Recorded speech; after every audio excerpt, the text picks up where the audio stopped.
It all started in the early 1990s. Two friends, Andy Gavin and Jason Rubin, were running a small studio called Naughty Dog. They had a simple goal: to make something different.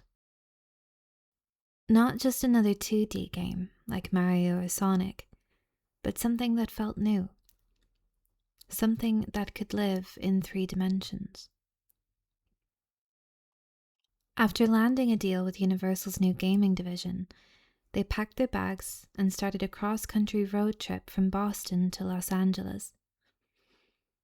Somewhere on that drive, the idea that would become Crash Bandicoot started to take shape. They wanted to make a game where you didn't watch your character move side to side, you followed behind them. It was such a weird idea at the time. They jokingly called it Sonic's ass, because, well, that's exactly what you'd be looking at. It was a strange concept, but it was also the beginning of something genuinely new. Once they settled in California, the next question came up. Who was this character going to be? Their first idea was a spinning, chaotic creature inspired by the Tasmanian Devil from Looney Tunes. They called him Willy the Wombat. That didn't last very long. While researching Australian wildlife, they came across a small, scrappy animal they'd never heard of before: the bandicoot. It had energy and personality, and soon enough, Willy became Crash. The name came from the game's new mechanic, crates that shattered every time you ran into them. Crash was literally crashing through the world, and it just fit. To bring him to life, the team hired artist Charles Zimbala, who helped define the look of several PlayStation-era icons. He gave Crash big eyes, an expressive face, and a bright orange color that would stand out against the jungle backgrounds. If you've ever noticed, Crash doesn't have a neck. There's a reason for that too. In the mid-90s, TVs were low resolution and fine details were easy to lose, so they made his head larger and his expressions bolder to make sure players could always read his reactions.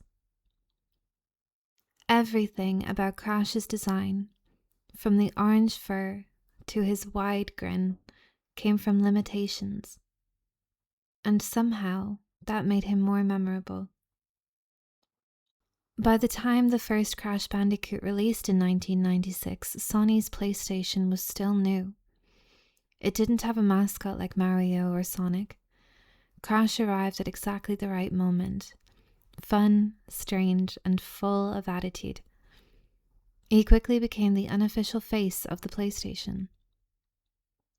Naughty Dog went on to create 3 mainline games: Crash Bandicoot, Cortex Strikes Back, and Warped. Then came Crash Team Racing, which cemented the Bandicoot as a true gaming star. As the years went on, Crash's rights changed hands, moving from Universal to Vivendi to Activision. A few more games came and went, but none quite captured the spark of the originals. That was until 2017. That year, the Insane Trilogy arrived, a full remaster of the first 3 games by Vicarious Visions. It looked better than ever, played smoother than ever, and instantly reminded people why they loved the orange marsupial in the first place. 3 years later, Crash Bandicoot 4: It's About Time picked up the story where it left off, introducing new ideas and new worlds. In 2023, Crash Team Rumble brought multiplayer chaos into the mix. Even decades later, Crash keeps finding new ways to spin forward. What makes his story special isn't just the success, it's how close it came to never really happening at all. 2 friends on a road trip and a random wildlife guide, and a character that could have been a wombat.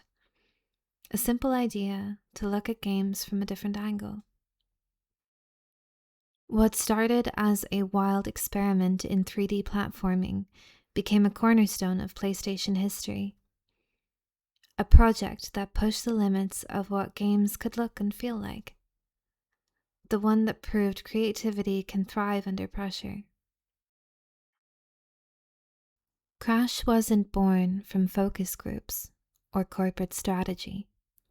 He came from two developers taking a chance on something odd and original.